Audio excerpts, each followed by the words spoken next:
ಈಗ ನರ್ಸರಿ ಏರಿಯಾದಲ್ಲಿದ್ದೀವಿ. ಇಲ್ಲಿ ಎಲ್ಲ ಸೀಡನ್ನ ಸೋಯಿನ್ ಮಾಡ್ತೀವಿ. ಈಗ ನಾವಿರೋ ಏರಿಯಾದಲ್ಲಿ ಈಗ ಪ್ರತಿ ಪ್ಲಗ್ ಟ್ರೇಯಲ್ಲಿ ಫೋಟೋಪಿಟ್ನ ಫಿಲ್ ಮಾಡ್ಕೊಂಡು ನರ್ಸರಿನ ಮಿಷಿನಲ್ಲಿ ಸೋಯಿನ್ ಮಾಡ್ತೀವಿ. ಸೀಡ್ನ ಮಿಷಿನಲ್ಲಿ ಸೋಯಿನ್ ಮಾಡ್ತೀವಿ.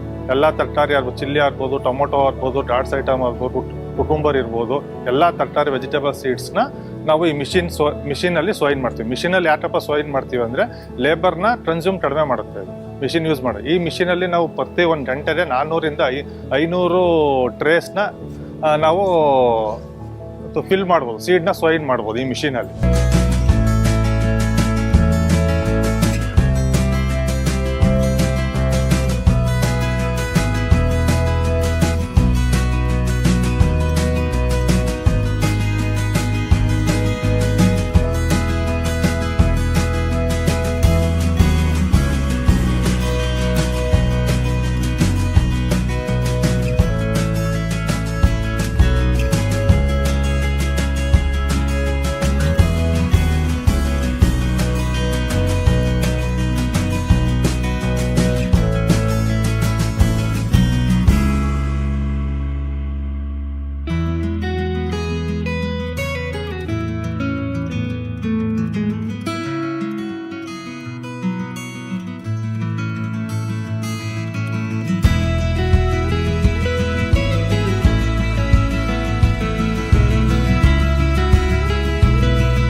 ಇವಾಗ ನಾವಲ್ಲಿ ಸೋಯಿನ್ ಆದಂಥ ಪ್ಲಗ್ ಟ್ರೇಸ್ನ ಜರ್ಮಿನೇಷನ್ ಚೇಂಬರ್ ರೂಮಲ್ಲಿ ತಂದಿಡ್ತೀವಿ. ಈ ರೂಮ್ ಟೆಂಪರೇಚರ್ ಬಂದು 26ರಿಂದ 27 ಡಿಗ್ರಿ ಸೆಂಟಿಗ್ರೇಡಲ್ಲಿ ಇಟ್ಟಿರ್ತೀವಿ.